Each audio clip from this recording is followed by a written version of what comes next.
say it, I say it again, you've been had. You've been took. You've been hoodwinked, bamboozled, led astray, run amok. And here we go. It's the comic book bullies. Man, you come right out of a comic book. It's the comic book bullies. You will bow down before me! It's the comic book bullies. Now I am the master. It's the comic book bullies. It's the comic book bullies. Welcome back to the Comic Book Bullies with Nerdist the New Bully. I'm your host Leroy, aka the Human Target, with my co-host. This is Eli, the Dragon Steamboat. We finally stuck the landing. Kind of, sort of. Give it a 9.5. Anyway, yeah, we're back with another episode. And like I said, we're smack dab in the foosball season and everything like that. Eli, I know you watch some games. The only thing that's on my timeline is NFL and Power. Spoilers. And that's it. So, Okay. but I'm pretty sure your team won or whatever. No, they did not. Well, Oh, they that's actually did. They actually did. Yes, What, they Vikings won in beat spirit the or something? Packers. It was a moral victory? Vikings got more touchdowns than the Packers today, but Packers won and they won by like the Donald Trump victory, the election. That's how they won. Gotcha. So Yeah. you won like Rocky Balboa won in the first movie. Like even though Apollo Creed beat his ass, spiritually he won and still got Adrian. Yeah, the refs were making a bunch of bullshit calls and shit. Yeah, one of them was because Stefan Diggs took off his helmet Okay. after so they call him that. And the Vikings weren't allowed to get their extra point. Stupid bullshit like that. You know what I'm saying? Oh well, hopefully y'all actually get a real victory instead of a moral victory next week. So who knows? Yeah. I didn't watch. The one thing I saw on TV that did put a smile on my face and put love in my heart. They retired Steve McNair's jersey. I don't know who that is. You don't know Steve McNair? No, Okay. I don't. Sorry. ESPN put out something. Really, we're talking about football because Talking Balls is kicking our ass, so we're trying to get some viewers. Oh. Trying to get our ratings up. But anyway, the reason we'll talk about Steve McNair is because even though ESPN put out this bullshit list about who's the greatest college athlete, football athlete of all time, they put, I think, Tim Tebow. The fuck? Anyway, Steve McNair. Steve McNair, Alcorn State University, Mississippi. They finally retired his jersey, number 9 with the Tennessee Titans.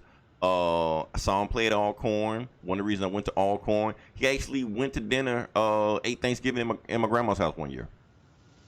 Oh, So, damn. pretty cool. So yeah, co-MVP with Peyton Manning one year. The good Manning, not Eli. Not you, Eli, but the other Eli. So yeah, I'm happy for that. So yeah, good job for Steve McNair, Mississippi in general. Before we move on there, Eli, one more thing that caught me off guard that I did want to talk about for just no reason whatsoever. Okay, so it seems like there's this trend with this like popular fad that's been going on, in America that's about to come to an end, and it's about to be ended by your boy Donald J. Trump. My boy, huh? Your boy, yeah. So apparently this big trend of vaping. I don't know if you're a vapor or anything like that. No, I'm not. No. Okay, yeah. Well, anyway, he's thinking about banning it. Yeah, So- because it's they're dangerous. I hear. Well, and they kill like 6 people. Yeah. So yeah, so now that's an epidemic. We're not gonna count all the billion cigarettes killed and all the millions alcohol killed, whatever like that. Vaping. Mm-hmm. That's the danger of going on right now. So yeah, so no more Instagram pics of hot chicks in hookah bars, smoking while listening to Cardi B in the background. None of that anymore. Trump's banning all that. So rest in peace, vaping. I don't know. That being said, can we move on to the actual podcast instead of just bullshitting around? Sure. Okay, let's get back into character. All right, so let's begin with the number 1 box office movie of the week. Give it to me, Eli. What is it? I heard it's It Again. It is It Again. Okay, so It Chapter 2. This movie is huge, man. I mean, are these movies really that big? I feel like I'm living in some kind of bubble or something. Yeah, they're huge, man. Wow. Okay, so I guess They're big. so. Yeah, man. Like the Lord of the Rings of horror movies, man. It seems like it. The Two Towers, I guess, it's just epic. Oh, sidebar. Can I tell you the stuff I tweeted you about, but actually can talk to you about it now? It's a horror movie thing. Oh yeah, you said something. Yeah. Yeah, but I forgot. This was like a huge week in general for just pop culture. First off, 9/11 passed. We're not going to do Do You Remember Where You Were in 9/11 because we've done that for like the last 4 or 5 years, however long we've been doing this podcast. Tupac died on this weekend. Well, he's been dead, but there's like his anniversary or whatever. Scooby-Doo's 50th anniversary was also on the same day Tupac died. I did not know that. Yeah. So, I'll talk about Scooby-Doo. Shit. I want to talk about Tupac. We'll find some way to combine those topics. And it was and it was Friday the 13th. Yeah. That was actually the main thing. Yeah, and all that stuff happened on Friday the 13th. Tupac's death, Scooby-Doo's 50th anniversary, and Friday the 13th. Now, the reason I want to talk about that is because Friday the 13th, I went on Vudu and they had the special on Friday the 13th. Like you can get the first 8 movies for $13. Yeah, there was a deal. Yeah, it was a deal. I mean, I wish I could have got the other one because it's more than 8 movies. I mean, I guess it stopped at Jason Takes Manhattan, but I don't get Jason Goes to Hell. I don't get Freddy vs. Jason, and I don't get the cinema classic, Jason X. Oh yeah, that's the one I want. Underrated classic. But the reason I want to talk to you about this, Eli, because like I said, I've never seen any of these Jason movies before. But I'm like, really? 13. Yeah, I've never seen any of them other than No Jason way. X. Jason X was the only one I saw. So I never saw any of them. So I'm like 8 movies for $13. Yeah, you are in a bubble, man. I am on a bubble, man. If it's not in a comic book, I don't know what the fuck it is. They need to tell me the NFL scores in the comic book, and maybe I'll understand what the fuck's going on. And so I never watched the movie, so I decided to watch the movies, this weekend, and I got confused. I didn't watch the first one. I wanted to just skip ahead because I was looking at the list of which was supposed to be like the best one, and it was like the 5th one. So I just skipped to that one first. Oh, really? I was like, fuck. I just figured they were the same movie. He's just chopping up people. So I'm just like, okay, which movie is he chopping up people the most? And I get in there, it's like I'm confused as fuck. It's like a whole fucking storyline. I didn't know like Friday the 13th had like a mythos or a lore to it. I guess it starts. I guess it doesn't. That doesn't really start till part 4, where they start where they have reoccurring characters. Right. Like Tommy Jarvis, the Tommy Jarvis character. You're right. Yeah. He was one character in the 4th movie, then we're looking at him growing up, and then it's like making references to other movies, and I'm like, wait, what the fuck? This ain't Fast and the Furious. Yeah. I'm supposed to know shit that's going into the Jason. It's a Jason movie. And the funny thing in part 5 isn't Jason. Okay, now you fucked me up. I watched the whole. I didn't know that till then. Yeah, it was a guy copycatting Jason. What the fuck? Okay. Yeah. Now I'm really confused. Yeah. It's funny that you say that because I watched them. I watched most of them. I didn't watch part 8 because that one sucks, like really bad. I heard that one on the ranking list that was pretty low. Yeah, that one sucks. Yeah. But I remember watching part 5 again and thinking, out of all the movies, that one has like an actual plot to it. It's a different one. I mean, you're dealing with Tommy Jarvis's trauma. Tommy Jarvis played, he was introduced in part 4. Corey Feldman, famously played him as a kid. He was in the 80s. He was hot back then. So yeah, he was a teen heartthrob back then, and he ends up killing Jason, so to speak. Part 4 was supposed to be the final chapter. That was supposed to be it. But these movies like the Fast and the Furious and the Lion King, they were making money, so they they called it. They did another one called it A New Beginning, Part 5, A New Beginning, Friday the 13th. This one we fought. Tommy Jarvis is older. He's dealing with trauma. He gets put into like this mental health halfway house for like unstable teenagers and shit. Okay. And you kind of watch him sort of, he's having nightmares. He's fucked up, Okay, all this shit you telling me, I watched the movie, didn't catch any of that stuff. Yeah. I think I was like halfway paying attention. I'm like, when did Jason go start killing people? Yeah. And then, what stands out about that movie is like all the kids who die, they all got like mental health issues. So they're not really like assholes or anything like that. No, that's what like you actually rewatching it this time, like, damn, these kids like don't deserve any of this. I Whereas mean, I like remember once all I all just the know because other like the little movies- black kid shows up, he sees his Yeah. brother. His brother takes a Yeah. shit, then gets killed like 5 minutes later. I'm like, okay, Yeah. what's the point of that? yeah, like well that is the point of the movies is they just people just die. But in this movie, all the people who die don't really deserve it. All the other Jason movies, it's all these stupid teenage rich kids going out to the woods, partying and fucking, and then they get killed. That's basically every Jason movie, except for part 5, where there are all these kids dealing with all these mental health issues. And, one of them like gets killed with an axe. He's probably got autism. I'm like, damn, that's fucked up, Right. One of them's got a stutter. He can't talk. He gets chopped in the face. It's like, you actually care about the characters in that one. Whereas the other movies, you just want to see them get killed and laugh. Well, I mean, I got you. I guess a movie like Jason 5 in the woke era probably couldn't get made. Oh, none of these movies could get made Well, now. probably not nowadays, but yeah. But yeah, and it's funny. Like, but I was like, damn, this one is, and it's that redneck lady. She's fucking hilarious. About time, you fuckwad. And Yeah, cursing at her son the whole time. Yeah, I liked her.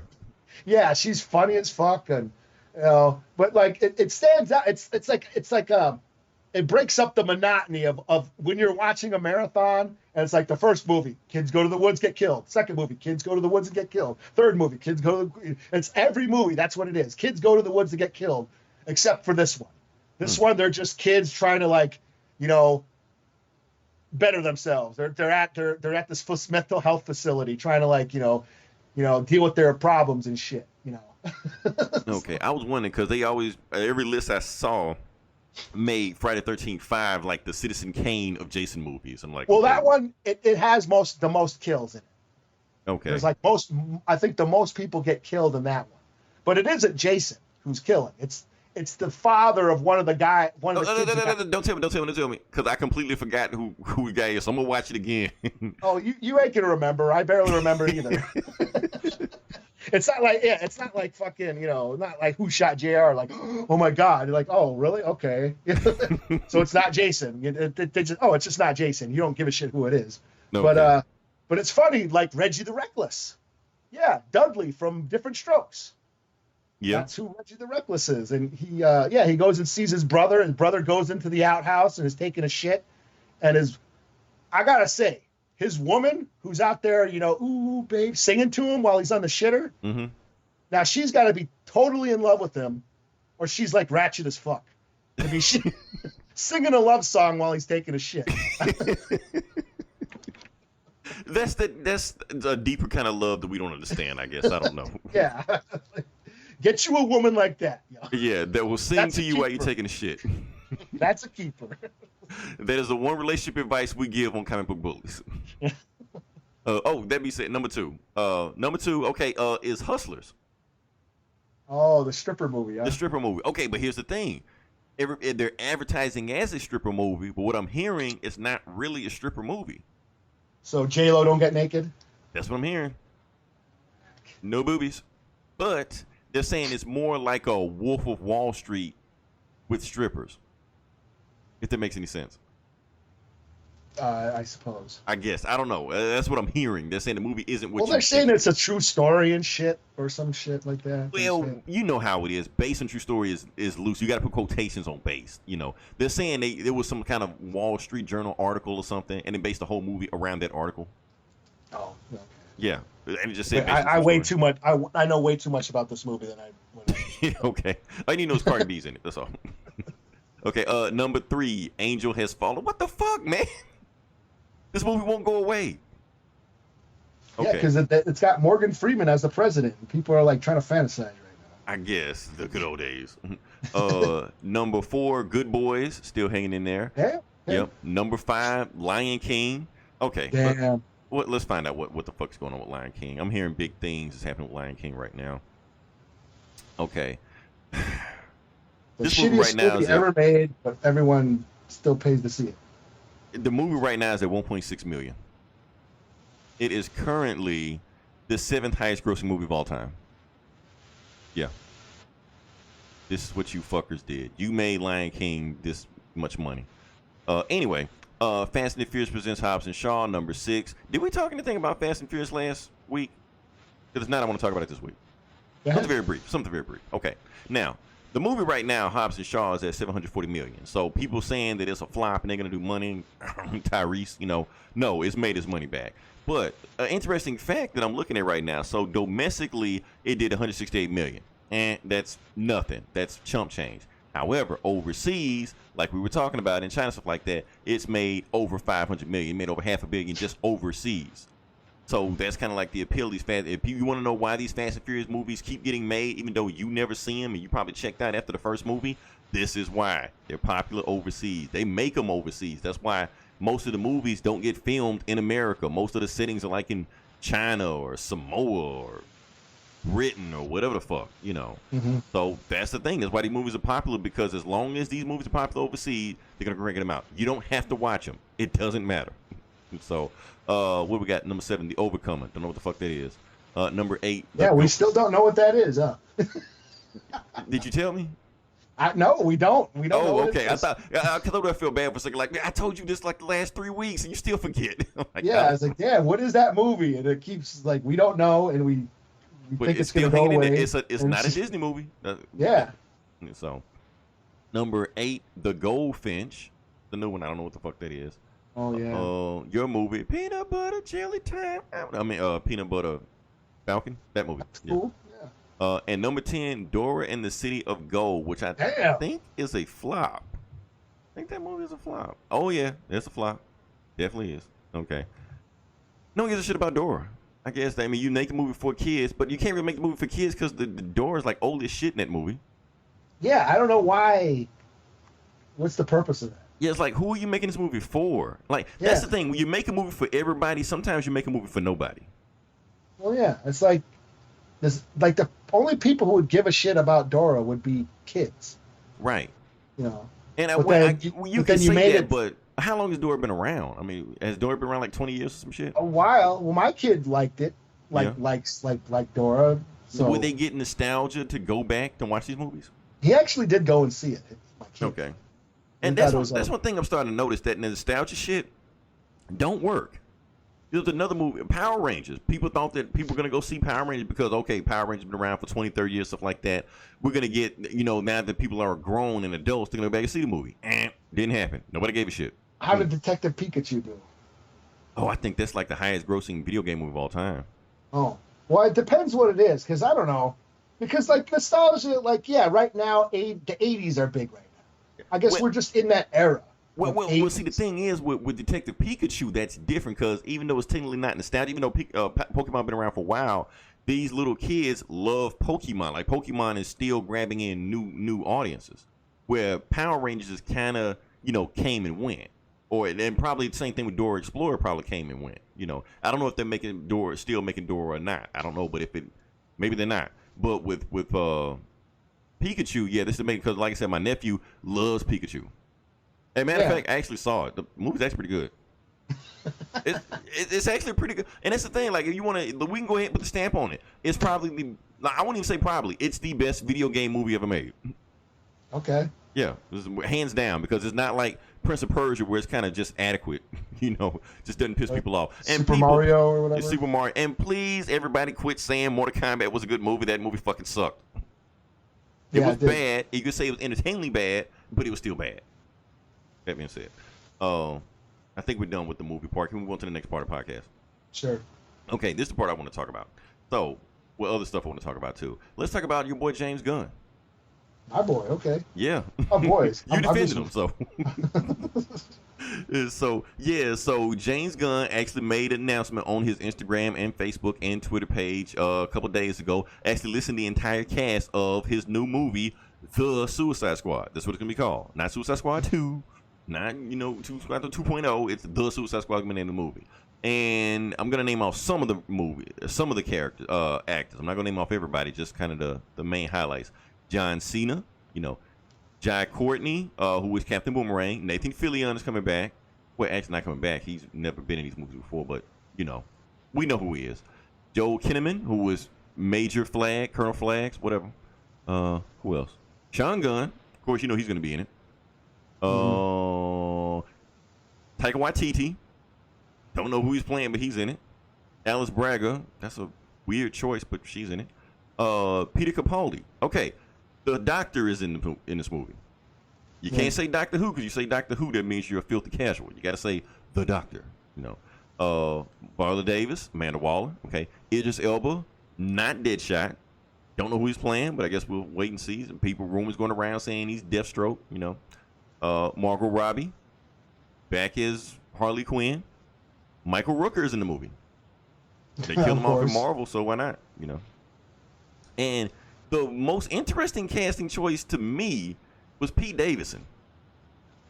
So I'm like, we live in a world now where Pete Davidson is in a superhero movie. Like, okay. And the weird thing about that is that because Pete Davidson is on Saturday Night Live, sort of, kind of, but he's on there. Funny dude, but just like every other talented comedian on Saturday Night Live, he's got a drug problem.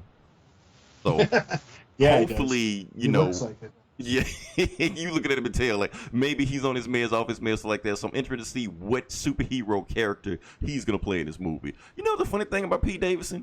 I think he'd actually make a really good Joker. Oh, really? I think he would. I think if somebody would have cast him as Joker, I think he'd kill it as the role. I mean, he looks manic, looks like, is insane, and, like he would do some crazy shit, so I can see it. I mean, maybe not better than, what's his face? Joaquin Phoenix, but I think he can do a good job. But noticeable casting that's not going to be in the movie. Katana's gone. Katana, she got my back, so she's not going to be moving. Killer Croc isn't back. And interesting casting that everybody has up in arms is Jared Leto's not back. Yeah. And so he's gone, which, in my opinion, good riddance. I think he fucked up the movie last time with all the weird shit he was doing last time. And then on top of that, the funny thing about that movie, no matter what you think about that movie, we're going to put that aside. But if you cut all of the Joker's parts from that movie, it changes nothing. The movie plays out the exact same way. He was actually not even needed in the movie. He was only put in the marketing and posters and trailer for one reason, for marketing purposes, for promotion purposes, to put butts in the seats. But he really wasn't needed. No, that's it. And it worked. I mean, like I said, the movie made enough money to make a sort of semi-sequel / reboot / retcon, whatever the fuck this is, And it probably convinced. It won an Oscar. It did. Oscar-winning Suicide Squad. And this movie, and then honestly, I actually probably credit or blame this movie, whichever way side of the fence you want to look at it, for probably greenlighting the solo Joker movie. Because people wanted to see Suicide Squad for the Joker. Doesn't matter if it's a shitty version of Joker, still the Joker. So if you're doing all that, just make a Joker movie instead of paying Will Smith $20 million and all these other people $20 million. Just make a cheap ass Joker movie. Sit back, rake the money. That movie's gonna be like budget like $50 million. They're gonna make that opening weekend. Yeah. That's the reason. That's the reason DC is winning right now. They're not pouring $500 million into the budget like Marvel is doing with the Endgame and shit like that. Nah, $50 million for a movie and make probably half of what Endgame made. Not Endgame. That movie made a shitload of money. Anyway, a typical Marvel movie. Ant-Man. Probably make Ant-Man money. Yeah. They make money hands over fist. And so, yeah, that's all I gotta say about that. So, the Suicide Squad, either a reboot or not a reboot. We don't know what the fuck's gonna happen. Like I said, it's countdown till next month when we actually talk about another DC movie that's kind of got everybody off a storm. Until then, are you gonna see it? Yeah, of course I'm gonna see it. It's kind of like our job, isn't it? And I gotta go see it. Yeah. Yes, you have to go see it. You gotta go see it because even if the movie is bad, Eli, I want to hear you shit on it. It's kind of like worth the price of admission alone, So everybody don't know what we're talking about. We're talking about the Joker, so we'll see what happens from there. So moving past that, let's talk about the next one. So Eli, this is going to be an interesting topic, and this is an interesting topic on several fronts because one thing I don't like to do on this show, or typically an outright geekery website at all. Ryan doesn't like to do this either. Rumors. We hate rumors. We like to talk about facts.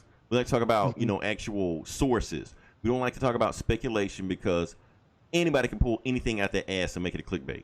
We'll just call this predictions. I don't even like that word. Because most of these predictions aren't even close to being predictable. First off, we're talking about Magneto. Yeah, what are we talking about? Oh, Magneto. Yeah, what were you talking about? I don't know. I don't know what you were going. You said the rumor. I'm like, okay, do tell. Okay. I'm just going off on a rant. But basically, yeah, we're talking about Magneto. We're talking about Magneto. We're talking about the X-Men. We're talking about the MCU. And we're talking about WeGotCovered.com. That bullshit-ass website that just says any fucking thing, pulls out their ass with no source whatsoever. And for some reason, anything they put goes viral. Yeah. Like, nobody just looks at their website just go like, oh, that's bullshit. I'm not going to share that. No. They'll share it. And people will get extremely hot about it. They'll get triggered. You know, they'll start arguments about some shit that's not even true and talk about it for the whole week. They'll put some more clickbait bullshit out, and we start the whole trend over and over again. I'm like, please, people, stop getting triggered so easily. And the thing this week is that they got triggered over, actually a few things, but one thing we're going to talk about is Magneto. Because they're saying they're going to make Magneto black in the X-Men movie. And I know we talked about this on, on Facebook and social media, and we've talked about it before. And honestly, Eli, the way I care about it, I really don't care what they do with Magneto. Make him Asian, make him native for all I care. Do whatever the fuck you want to. At the end of the day, you still got to make a good movie. Yeah. So you want to change some stuff and make it different? Hey, knock stuff out. I don't care. You're not doing it for my benefit. I'm not going to go, oh, they made Magneto black. I got to go see this movie. No, I'm not like that. If I go see it, Just like Falcon, I'm not super excited for a Falcon TV show. Like, whatever it is, if it's good, cool. So that's my whole thing about this Magneto thing. You can make it whatever color you want to. But at the same time, and I heard you talk about this also, Eli, but the thing is with Magneto, something has to be addressed. Because we understand that he is Jewish, his ethnicity and his race and his nationality is actually a major part of his characterization about his motivation about why he does what he does. Mm-hmm. So, but the thing is that the Holocaust was almost damn near 100 years ago. So how are we going to have a 90-year-old Magneto at the most fighting the X-Men? How can we get away with that? Like, how would they address that? He's a mutant, and they age differently. Oh, we're going to go with that? You Sure. don't think that's kind of lazy writing if they went that route? Yeah, but it'll work, and it's Marvel. No one will give a fuck. I guess just say he. Come on, like we bought all that time travel bullshit in Endgame.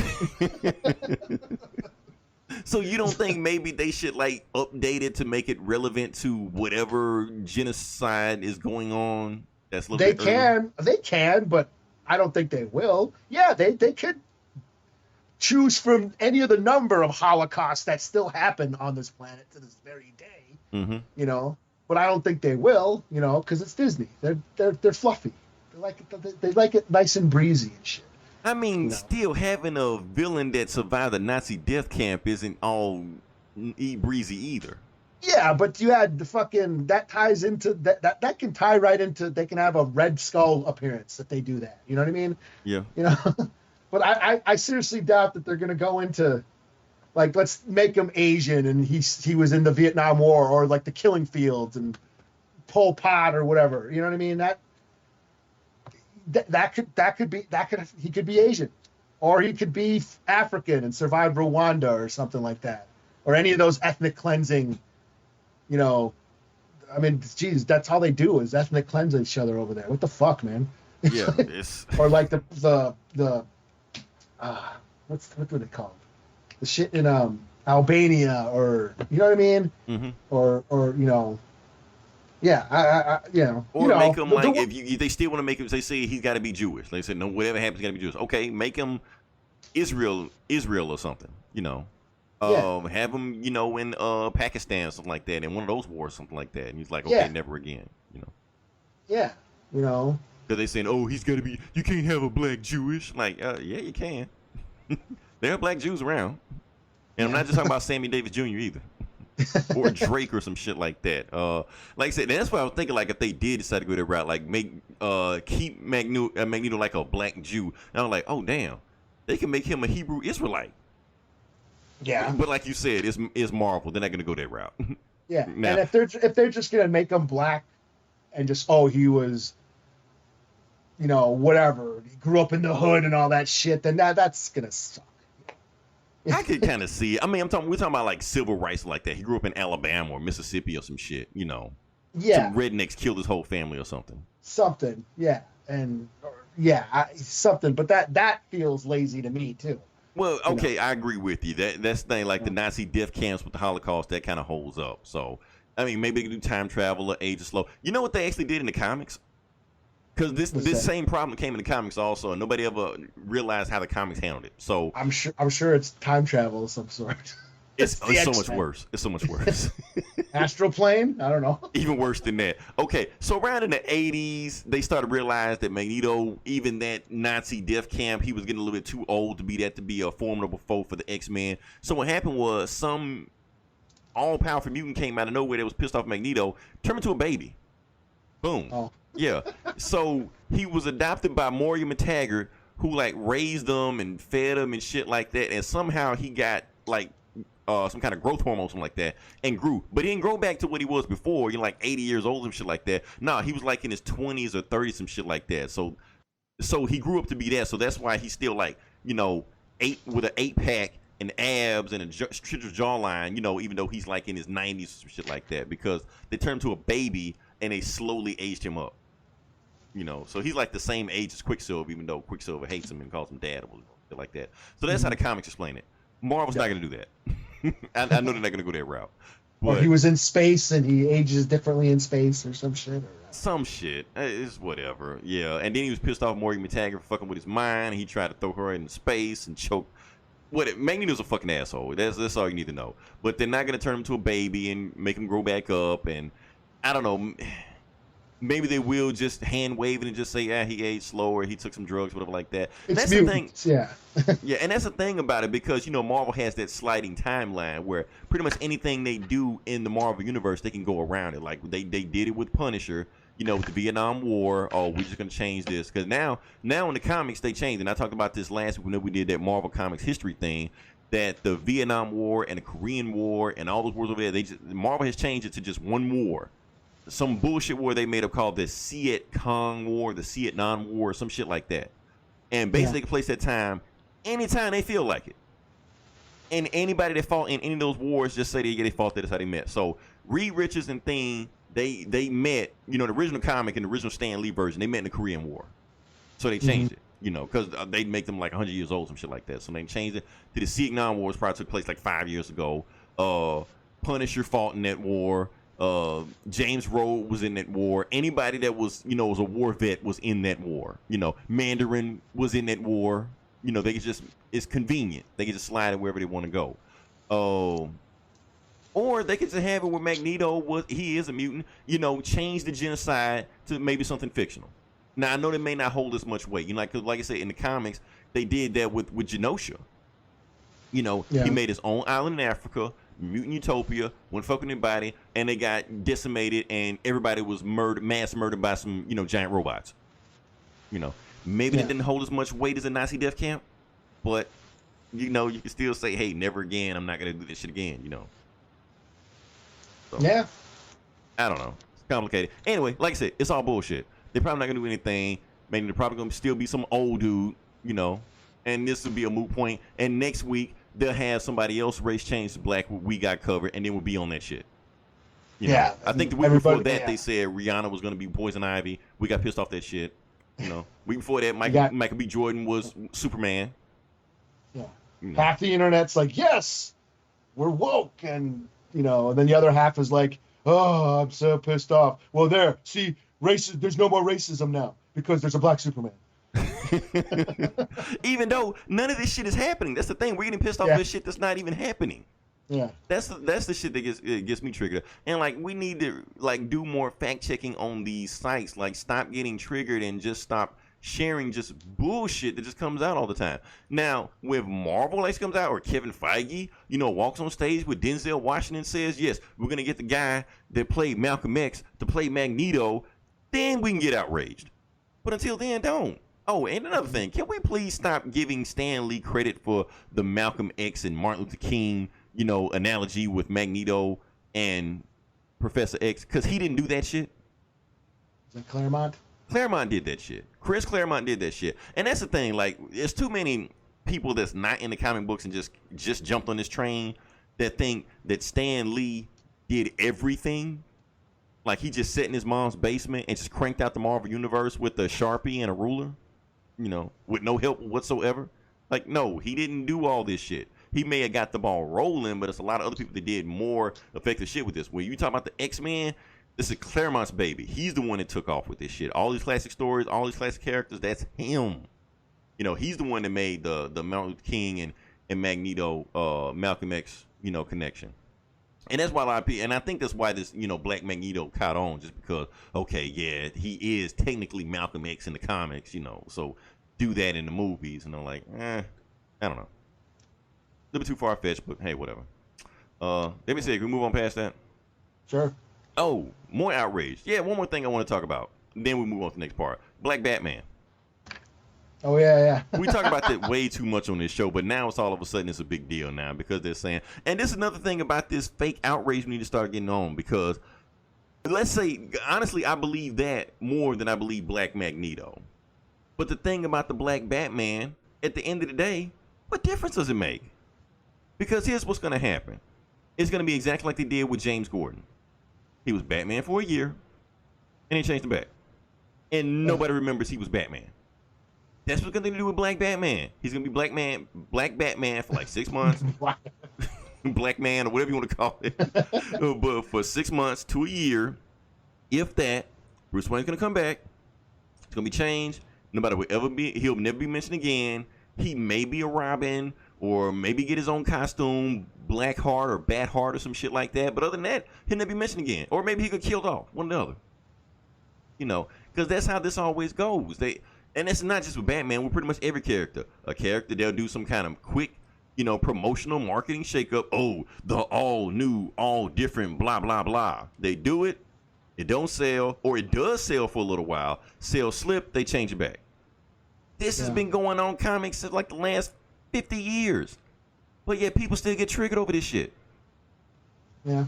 And so, and that's what I'm saying. Like people get mad. Oh, it's false representation and it's not real representation. You're just making all the characters black. It don't really matter. When they made all the characters, when they changed Batman to Jean-Paul Valley, you know, and Dick Grayson, you didn't care then. Why do you get triggered when it's a black one? Why should it make a difference? Either way, it shouldn't make a difference. Don't say the R word, dude. That defends them. I'm not gonna say it just because you told. Because if you didn't tell me to Eli, I would have known not to say that. So yeah, and that's the thing about it. So make Batman whatever the fuck you want to. It don't matter. At the end of the day, Bruce Wayne can be back Batman again, and we'll forget that it ever happened because nobody even remembers James Gordon was Bruce Wayne. I mean, was Batman. Yeah, I totally forgot until you just said it. Yeah, it was a thing. You know, he had the RoboCop bunny ears and shit like that. Nobody remembers. He had the fucking mech suit and shit. Yeah. And then people was getting triggered over that shit. I was like, why are you getting mad? It's going to get changed back. Yeah. So who cares? You know, make Black Superman, make a Val Zod or the one from Earth 23 or whatever like that. Make him the Superman. Make Supergirl the real Superman for like 6 months to a year like that. Make her it don't matter. You're going to get changed back. Superman was fucking killed. They brought him back. So if that happens, none of this shit's going to change. So, yeah. I don't know. I'm ranting. Let's move on to the next part of the podcast. Let's move on to the video game section. And I don't think I have anything for the video game section. I think I'm going to make up some shit for the video game section. Let's make up some shit. Yeah. What can we talk about? GameStop. They lost $500 million. Oh, they're going to shut down or they're going to shut down like 200 stores, something like that. And fuck them. I know I should feel bad about people losing their jobs, but it's GameStop. They'll find something better. Trust me. You can't do worse. Weren't they supposed to start selling comics? Like that's gonna help. That's probably what they went out and got a business. Two dying. What was it? It's like AOL and the other company that went into business together. Like that's not helping each other, guys. You're still gonna go under. And so, what other part we got? Oh yeah, that Dave Chappelle joke he made about LeBron James. Somebody did that in NBA 2K. Oh, really? Yeah. So somebody modded the game because, you know, they had the WNBA. That's one of the new features in NBA 2K. The WNBA's in there. So they modded the game, changed LeBron James' gender into a woman, and put him in the game. And then it showed the video online. And he scored like 100 points. Oh, yeah? Yeah. So I'm like, I don't know. That's weird. Some shit shouldn't be done. But anyway, I got nothing for that. Let's just move on to the next part of the podcast. Let's actually get right into it. Let's talk about the actual comic books we talked about at the Comic Book Bullies, because I know you read a bunch of shit. I read some shit. I guess we can just jump right into it. Okay. Okay, so how are we going to do this with the Powers of 10, number 4? Sure, you go for it. Okay, let's do it. Like the Powers of 10, number 4. So let's go for it. I'm trying to remember exactly what happened in this book. Oh, yeah. Okay, so the book starts off with Professor X and Magneto going to Mr. Sinister's, base, whatever like that. Mr. Sinister got this, he's this DNA thing, whatever like that, where he clones himself over and over and over and over again. So they run to one of his clones. He said, Mr. Sinister not here. Magneto chokes the shit out of him, throws him against the window. He's like, no, take me to Mr. Sinister. He takes him to Mr. Sinister. And all the clones seem to love Magneto's cape. So when they actually take him to Mr. Sinister, he's like, oh, I love the cape. It's fabulous. Where'd you get the cape from? And that's the thing about the way Jonathan Hickman writes Mr. Sinister. We'll come back to it later on. So Professor X makes a proposition for him. He was like, I tell you what, I already know about your underground thing where you're making the DNA samples of every single person on Earth. How do you know that? Oh, we have our ways of finding out. But you know what? I'm going to let you keep doing that because I don't really care what you're doing. I want to make a proposition for you. I'm going to give you some of the mutants' DNA clones that we have in exchange that all the mutant DNA clones you have, you give them back to me. That way I can basically clone mutants the way I want to. He was like, first off, why would I want to do anything with mutants? I hate mutants. I tried to clone a mutant of myself one time, and that shit didn't work out. So, no, I want no parts of it. As soon as he says that, boom, he gets shot in the head. When he gets shot in the head, the real Mr. Sinister shows up, the one with the weird-ass cape and shit like that. He was like, oh, yeah, I'm here. And they're like, oh, Magneto, I love your cape. It's fabulous. And he's even more flamboyant than the last one was. So he was like, yeah, I want to be a mutant, but guess what? You want to know what mutant I came from? He's like, nah, I don't care. So they help each other out. And Professor X said, oh, yeah, before I leave, yeah, I'm going to make sure that you don't remember anything that happened here. Mind wipes them and they walk out the door. So fast forward, I guess, 10 years.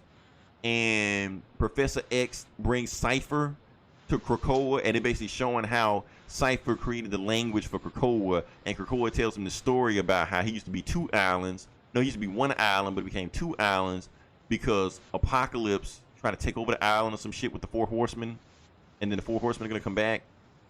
Some shit. And then, okay, fast forward 1,000 years, that other weird shit. Felix show up, they eat a robot. The mutant human things want to feed themselves to the Felix, but the Felix don't eat humans. And they trying to figure out a way to... I don't remember none of that shit, man. Look, I don't know what the fuck's going on in this book, man. The first 2 parts of it, I get it. But when they get to that year 1,000 shit, it's so fucking confusing. Hickman doesn't explain anything. It's just all over the place. Blue people all over the place. Weren't they trying to become part of that?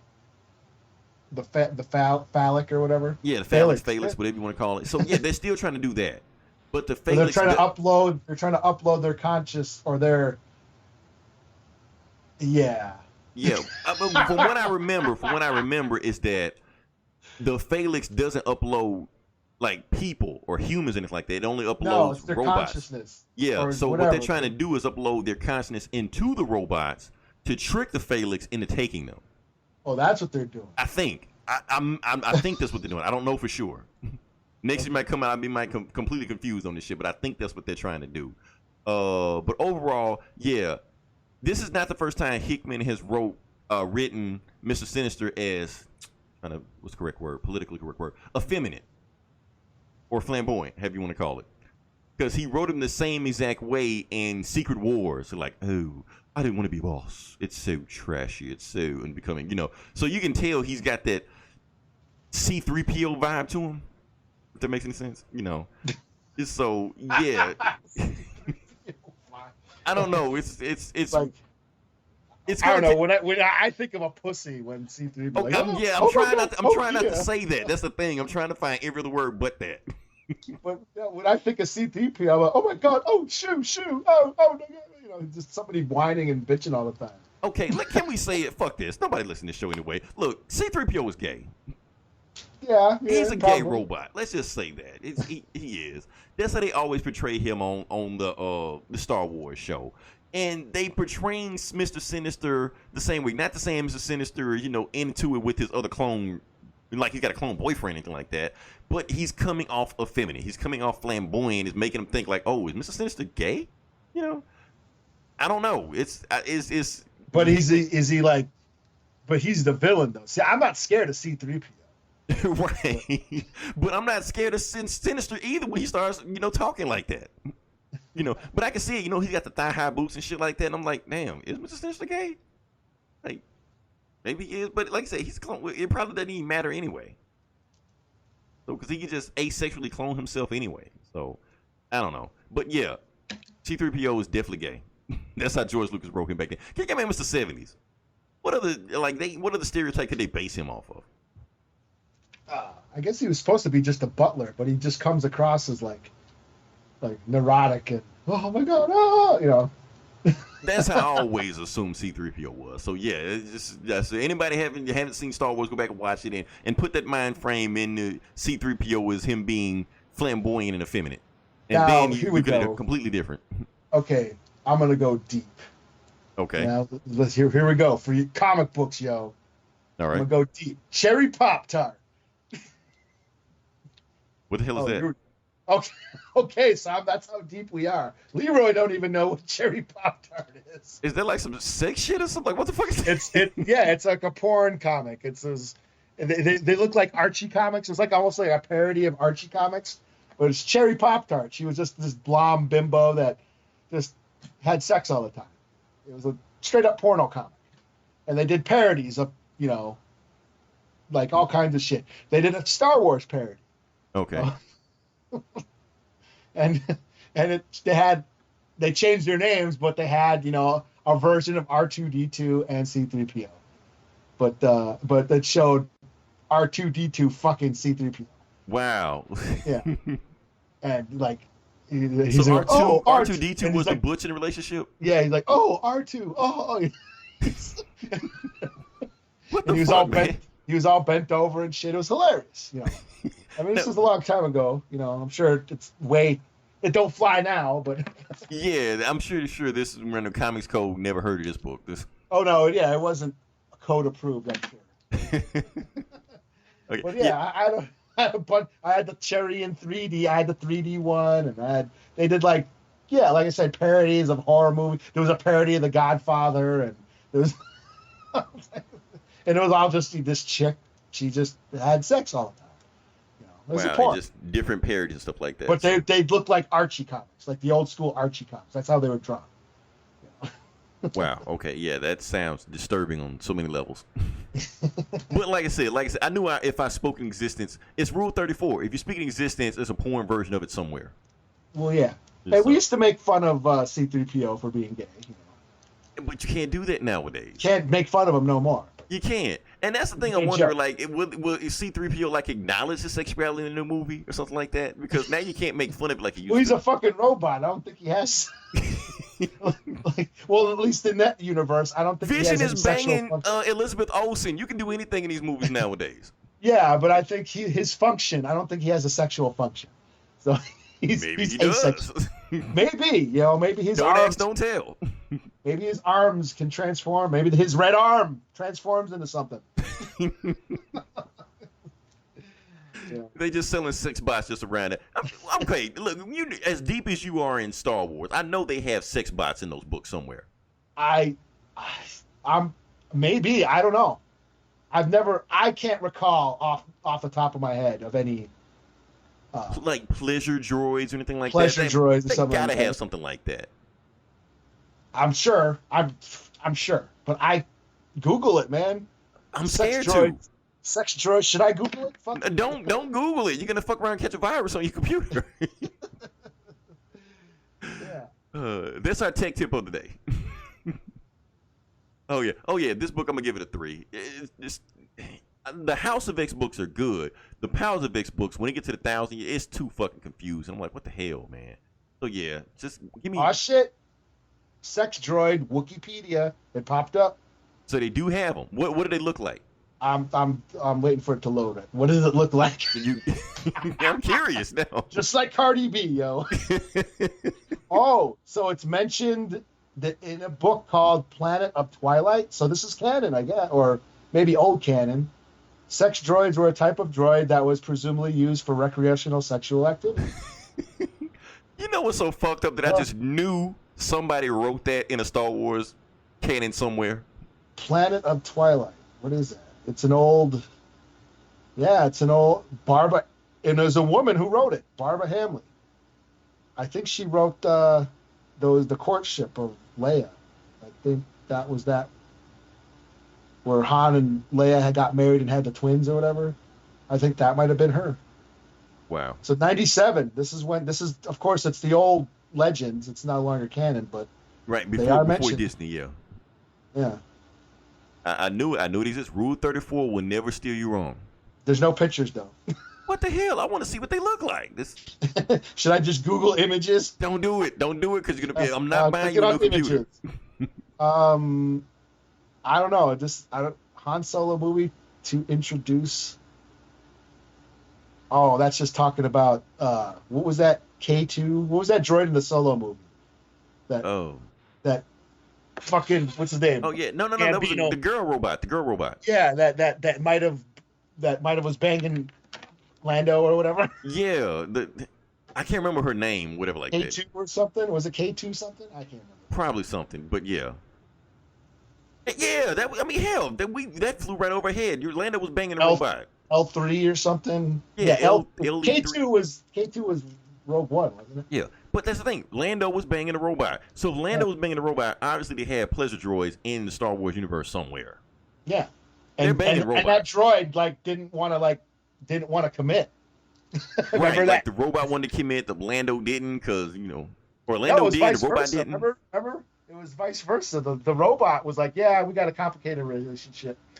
Such a weird movie. That's another thing. They made outrage over that one. Oh, Lando was pansexual. Let's boycott. Like, calm down. He's just fucking a robot. Like, you're making a big deal out of nothing. Yeah. Chicks do it all the time. Right. Oh, okay. I think we've gone too far with this topic. I think we might have struck a nerve somewhere. Okay. Yeah, so I'm going to get this book 3 to 5, Too Weird, Give Me Back House of X, Hickman. Yeah, that's the thing. Hickman had a good run with these books, and then he come back with the weird shit again. So, I don't know. So I'll let you go. Well, since we're talking about Star Wars. Oh, shit. I'll do this Age of Resistance, Supreme Leader Snoke one-shot. This is all right. Art's really cool, as usual, because it's a Star Wars book, and they just, the art's awesome. But this is just basically Snoke, Supreme Leader Snoke, taking Kylo Ren on like a training exercise. They go to Dagobah. They take, Kylo Ren goes down to that cave that Luke went into where he had that vision of Vader, as himself as Vader in Empire Strikes Back, clarifying that for Comic Cast since they don't know what movie that was. So, because Snoke doubts Kylo Ren's dedication to the dark side, he's like, you must kill all the light within yourself. So Kylo Ren goes down in this cave where he sees all these visions. He sees Luke. He has a fight with Luke and kills Luke. Then he sees his parents, and they're like begging him, don't, you're Ben, please stop. Don't do this. There's good in you and all that shit, and fucking Kylo Ren just ignites his lightsaber and goes, oh, and starts screaming. And then it cuts to Snoke outside. He's like outside, waiting outside the cave, and he can hear, Kylo Ren down in the cave, like fucking shit up, like, swinging his lightsaber and all shit's exploding and shit. And Snoke is like, good, yes, good. Let the hate flow and all that shit. And then the whole cave just like blows up. And it's like, oh man, your rage has made you powerful and shit, And basically says, yeah, you won't need another apprentice. But it turns out Kylo Ren didn't kill his parents in the vision. That he just struck the cave and threw a tantrum and cut down trees and rocks and shit. That he didn't kill them. Right, because it's showing you what you could become. Yeah. Yeah. So, Yeah, it's basically, and I don't know how to feel about this because this is what I'm on the fence for. Now, people don't know I like The Last Jedi. I enjoyed it. As a movie on its own, I think it's great. But when you put it into the rest of the saga, it does fall a little flat. Mm-hmm. And I think my issue is the villains in this new saga. Mm-hmm. They're just not strong villains. You know what I mean? Right. I can't get behind Kylo Ren as the main villain of this new series.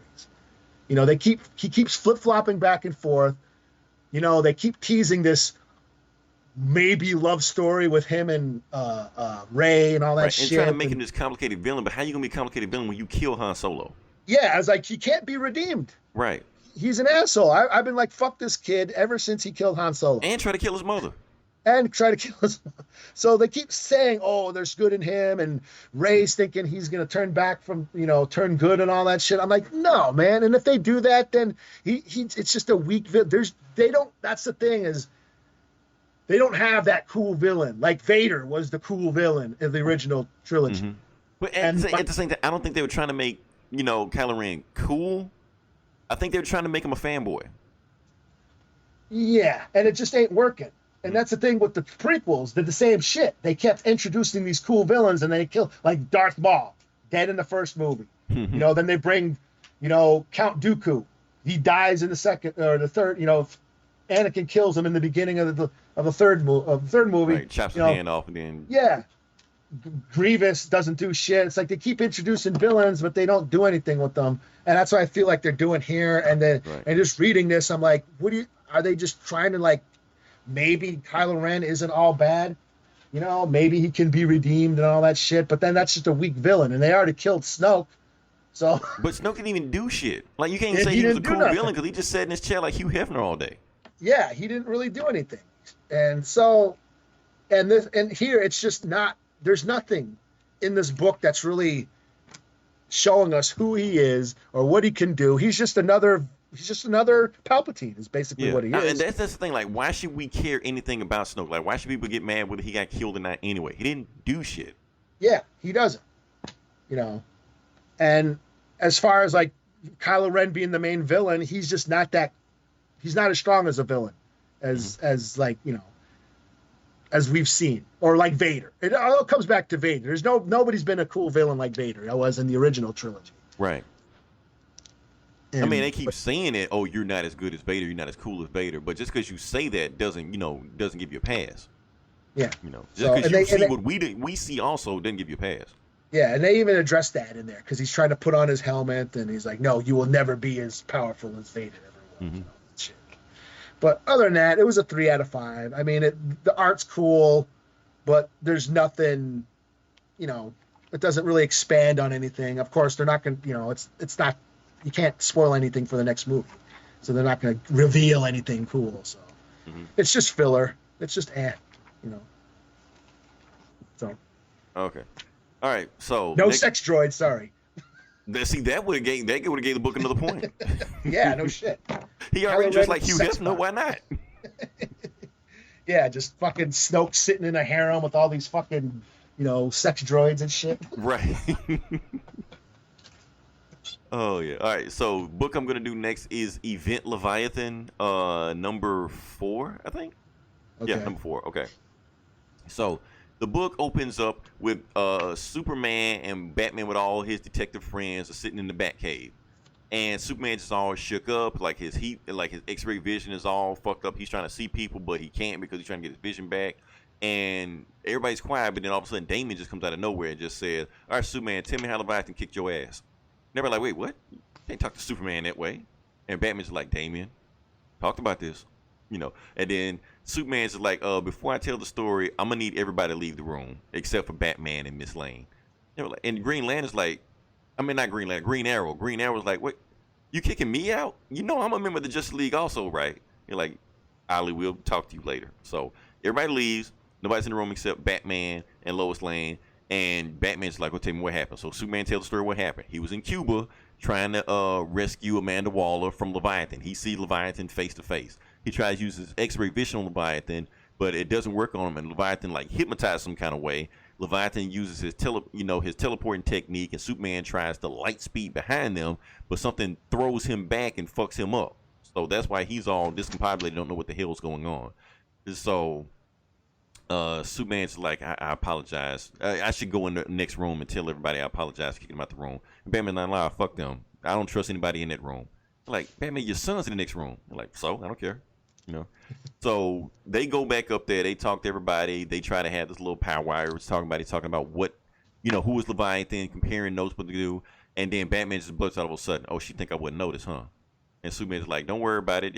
She's borrowing it. No, she's not borrowing it. She's gone. And they look around and they're like, who are you talking about? Lois. She's left. She stole my car. And you see Lois leaving in one of Batman's car, one of Bruce Wayne's cars, and she has a sniper scope on, trained on her by your girl, the Silencer. She shows up again. My girl. I totally forgot. It's the Silencer. Oh, yeah. Yeah, totally the Silencer. Remember? Oh, she was in last season of Arrow, right? No, I did not. Yeah, I meant to tell you about that. She was in last season of Arrow. But anyway, Silencer has a sniper rifle trained on Lois Lane. She was like, and she's talking to somebody. We don't know who she's talking to. She's like, wait, why is Lois Lane leaving why is Lois Lane leaving Bruce Wayne's mansion in his car? And the voice in the background said, oh, why is a beautiful woman leaving a billionaire's mansion in his own car? Ooh, I wonder why. They're like, I don't know what the hell's going on. But as soon as she sees that, all of a sudden she sees Superman shoots out of the top part of the manor. She's like, okay, wait, what the fuck's going on in there? So she knows some weird shit going on. But what happened was basically Superman, Batman put a track on his car. Superman is going to follow her, but he's got Plastic Man right on the back of him for some reason. But anyway, Lois Lane gets to her destination. She's talking to somebody. She steps out the car, and she's talking to these other people who turns out to be Harvey Bullock, Zatanna, Deathstroke, some other weird people I don't recognize either. And that's how the book ends. So apparently Lois Lane is a mole. Well, a mole for who, we don't know. So okay. Yeah.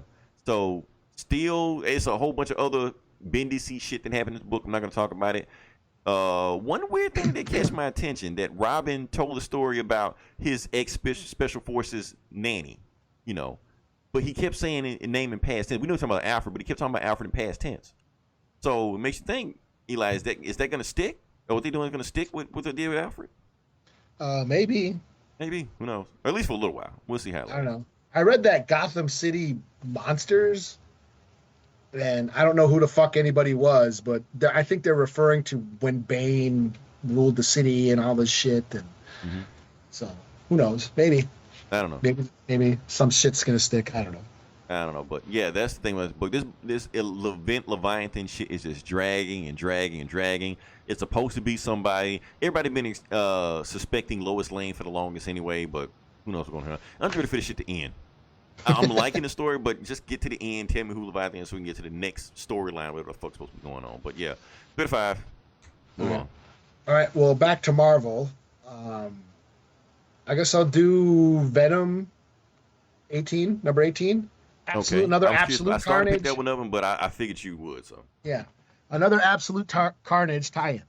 So here we are with the Absolute Carnage minute. So in Absolute Carnage, Carnage is back. He is collecting the DNA samples of anyone who has ever been infected with a symbiote, and using these he wants to use these codex, they're called, to resurrect Null, the symbiote god. And so far we have Venom and Spider-Man. They've been busy fighting Carnage, who's been turning everybody into symbiotes.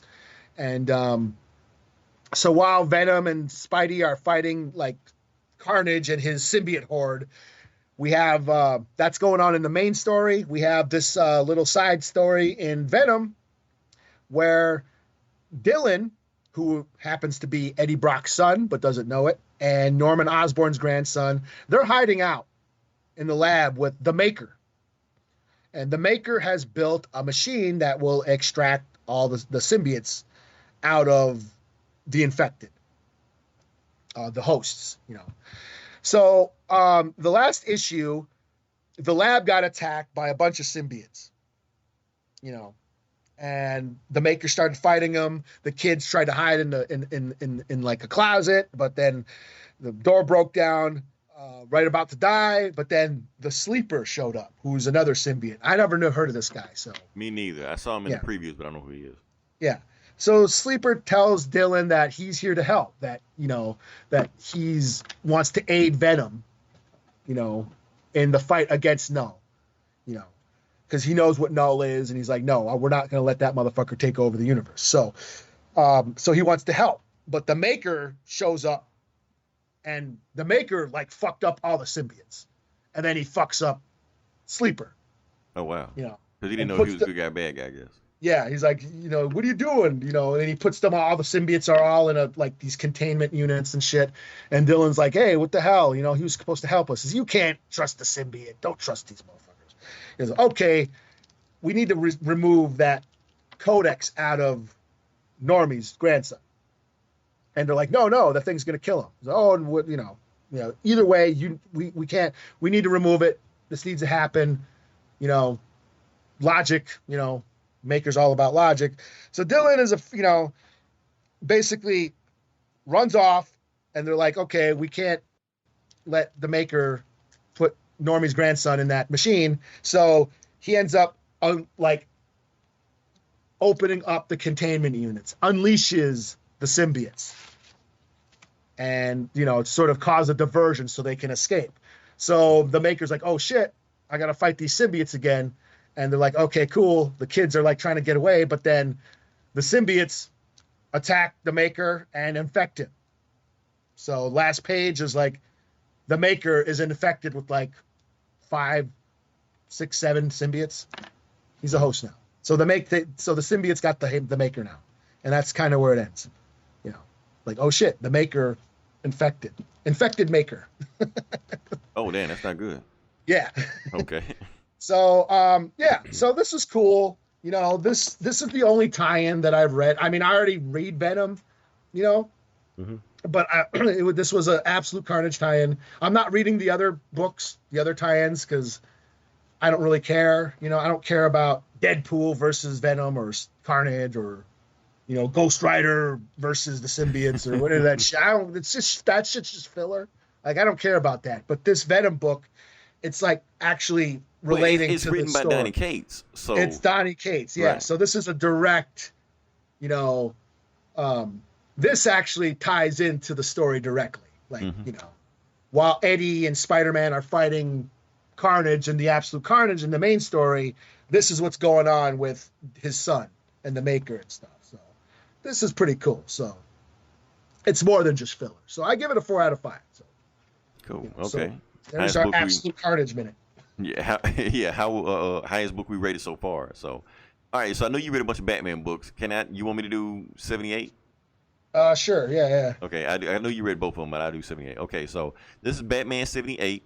Like I said, the cover is Batman and Catwoman reunited, rekindled, ready for revenge. And basically the book is they're in some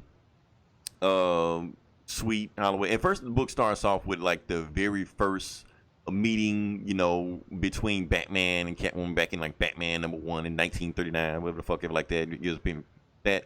Fast forward to nowadays time, they're in some kind of getaway resort, and they're just living life. But they're also moonlighting as Batman and Catwoman, training, to get ready to go back and fight Flashpoint Batman and Bane, take back the city back. So they fight. They're doing all that. But then while they're doing all that, they're slowly falling back in love. And Catwoman is telling Batman, by a fireplace, that even though I did what I did to you, I waited and I cried waiting for you. And Batman's like, me too. Then they kiss at the end. And yeah, that's the book.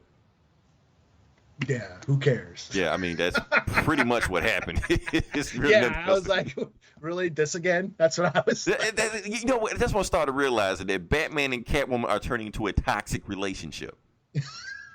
They are, because they break up, they get back together, they hurt each other, they get back together. Dude, y'all gotta make y'all mind what the fuck y'all gonna do. This shit is irritating me now. Yeah, I was just like, I don't care. Is this what this is gonna be? I was just like, when I read it.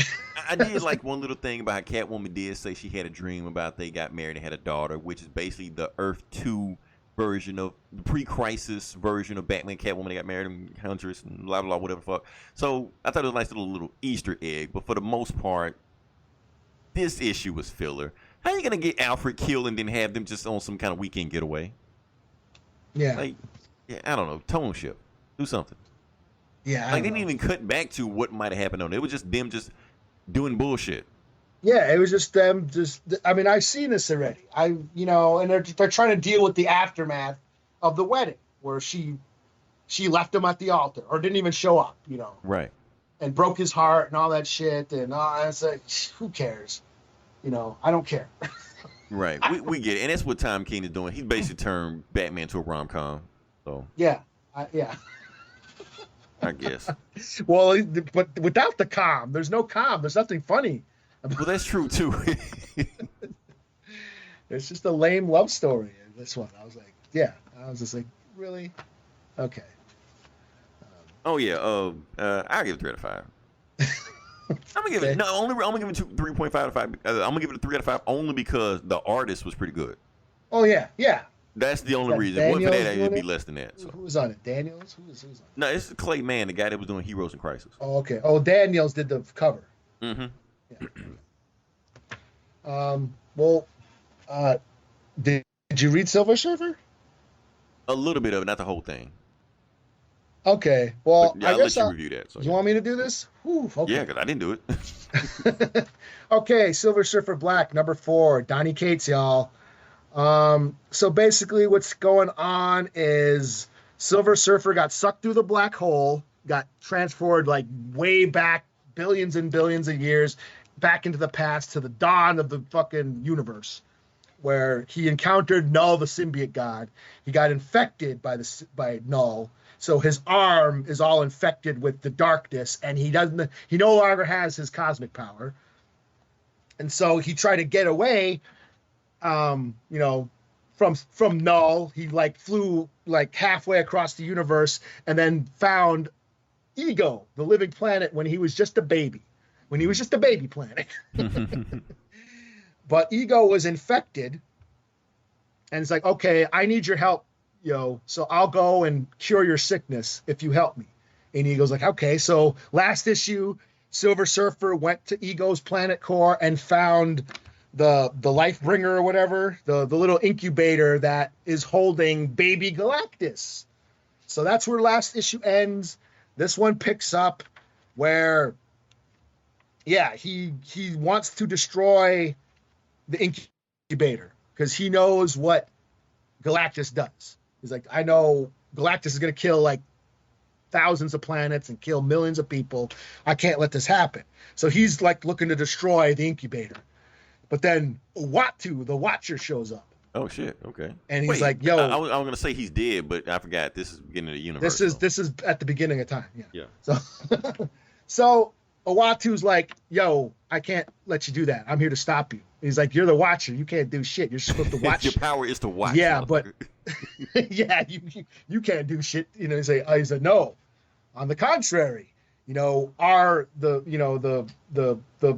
Council of Celestials or whatever the fuck says, no, we have to maintain balance. And if you destroy Galactus, you're going to cause a ripple through time and shit. You're going to fuck up the universe and fuck up time. Is this like a constant universe? So Galactus has to live. So. Yeah, so you're going to disrupt the balance of the time stream if you do that. So we can't let you do that. So basically he goes inside he goes inside the incubator and goes into the mind of Galactus and meets Galactus before he becomes, the big devourer of worlds. And he actually removes his he removes his helmet, and they have a conversation because it's Silver Surfer. So yeah, Silver Surfer and Galactus have a planet, and they're like, hey,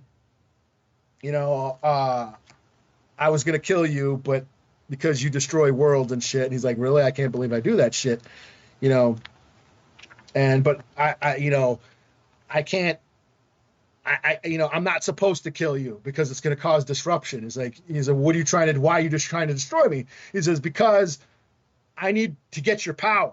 I need your power because I'm trying to fight Null. And, Galactus is like, well, if you're going to destroy me because you say I destroy worlds, yet you're going to destroy, you're trying to fight darkness with more darkness. That doesn't make any sense and shit. So they have like this philosophical, it was kind of deep. I got to say, it was kind of deep. You know, this philosophical conversation is like, okay, you know, I'll spare you. So basically he goes back to Ego. He's like, hey man, you got to help me get the light back. So basically what Ego does is he sort of tunes himself into all living things. He basically uses the Force or something to contact all life in the universe and to channel it to Silver Surfer to get his cosmic power back. And that's kind of where it kind of just ends there. You know, he sort of channels this energy into him, this life of the light of the universe back into the Silver Surfer. So that's where it ends. Does he still have the arm or whatever? He's still got a black arm. Yeah, he's like halfway black now. So he's like totally getting consumed with the symbiote with Null. Yeah, that's a weird thing because, like I said, in that Thanos book, he was all black. So I'm just wondering if that has some do with that. Yeah. But that was like a million years to the future, though. Yeah, he's getting there. He's turning. And they were calling him the Fallen. It's not just his arm now. It's like starting to take his whole body. Interesting. So, yeah, that's the thing I noticed about like not just Donny Cates, but just every writer in comics. Like if you follow like the continuity of just the books that they write, it's always like a thread. Like all their books connect together, so it's always an interesting thing. Like Donny Cates wrote that book, he's writing this book, writing Venom. I'm pretty sure they're gonna tie into Venom some kind of way also. So yeah, but, yeah, interesting. Still, this is pretty cool. I give it a 4 out of 5. I mean, the art is just really weird. It's that weird psychedelic art shit. So I'm digging on it. Just for the art is cool. But yeah, it gets deep. I mean, it's Silver Surfer, so. It gets deep and philosophical. It's the reason Now we can give Stan Lee credit for Silver Surfer because that is the reason he made Silver Surfer to be like a commentary, you know, on philosophy and things like that. That's the whole reason he made the character. Yeah. So yeah, 4 out of 5. Pretty cool. Oh, that's all I got. All right. Oh well. it's on you now. Well, I don't know what else did I read. I read this Gotham City. I think I'm done too. Okay, you go do like nah, fuck that. I mean, Detectives. It was just the finishing up of that story where Deadshot was on the island and shit, and Batman was on. They were stranded on that island and shit, and he fights Deadshot and beats him and shit like that. I started to read that. I was like, you know, the Gotham City monsters. I don't know. I don't know any of these people. I never heard of the book, Gotham City Monsters. I just picked it up because it looked kind of cool. Andrew Bennett, you know who that is? Well, he's some vampire slayer or something. You don't know who that is. And then there's Killer Croc, who doesn't really do anything, and Tusk, I don't know. And then there's Frankenstein. Oh yeah, Frankenstein. Yeah, he's like a big DC thing. Yeah, well, he's in it. And he's like, he had guns and shit. Yeah, he gets into a bar fight with a Minotaur and shit. And then you got this orca. I thought it was Killer Shark, but it's not a shark. It's an orca. It's a woman too, I guess. Okay, yeah, I don't know who the fuck those people are. I would have been just as lost as you are. And some monster baboon, and they're raising some old Martian god, vampire god or something. I can't remember. A Martian vampire god. Okay. Yeah. That's what they're doing. I don't know. I'm just as lost as you are. So I didn't know what was going on. I'm not. Maybe if I was more familiar with these characters, I would. You know what I mean? It would mean more to me. But I was just like, okay, this is just. I don't know who any of these people are. So, yeah. I don't know. Well, I mean, if that's all we got, then I guess if you listen this long, definitely like, share, subscribe. We have our other podcasts. We have our Geeks podcast. We have our sister podcast, Geeks Av. That's listen to them. Listen to Comic Cast. See what they have to say on these same books we just talked about. Instrument Destruction just cranked out a new episode not too long ago. Hoodoo TV. The highest rated podcast on this website, Talking Balls. Hoodoo TV. Get Valiant. Talking about some Valiant stuff and all like that. So. Yeah, next week I don't know, some more books will come out, maybe some more crazy shit. We'll get outraged over somebody else being racist. Rambo comes out Friday, yo. Wait, what comes out? Rambo. Oh yeah, I'm gonna see that. Yeah. Yeah, I gotta see that. Yeah, okay, so yeah, we got something to talk. I'm excited for next week then. Yeah. And we'll talk about that. Until then, this is Leroy. This is Eli. We'll talk to you guys next week. Same bully time, same bully channel. At night, I lie awake and this man is burning. Every waking moment he haunts me.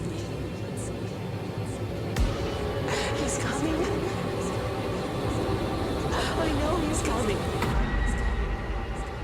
I see someone else in the fog by the lake, and he's holding something. Who is he?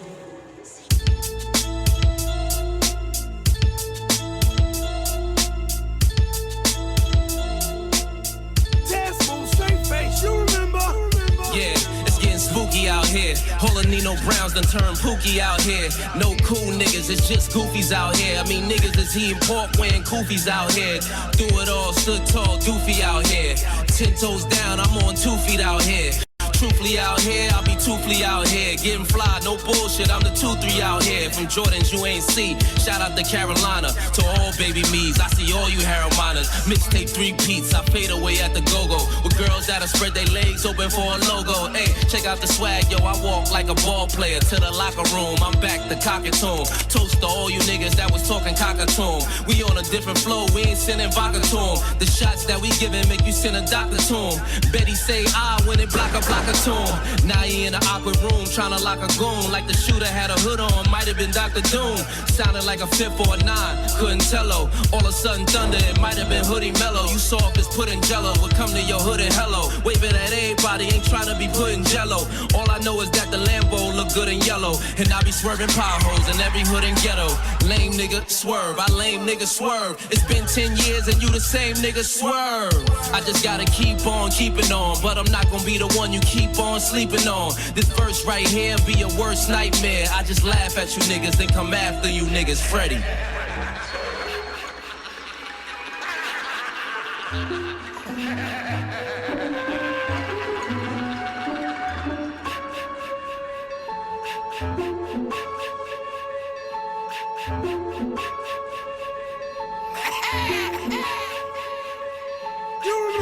I'm dead wrong, you wanna live, I can't let you.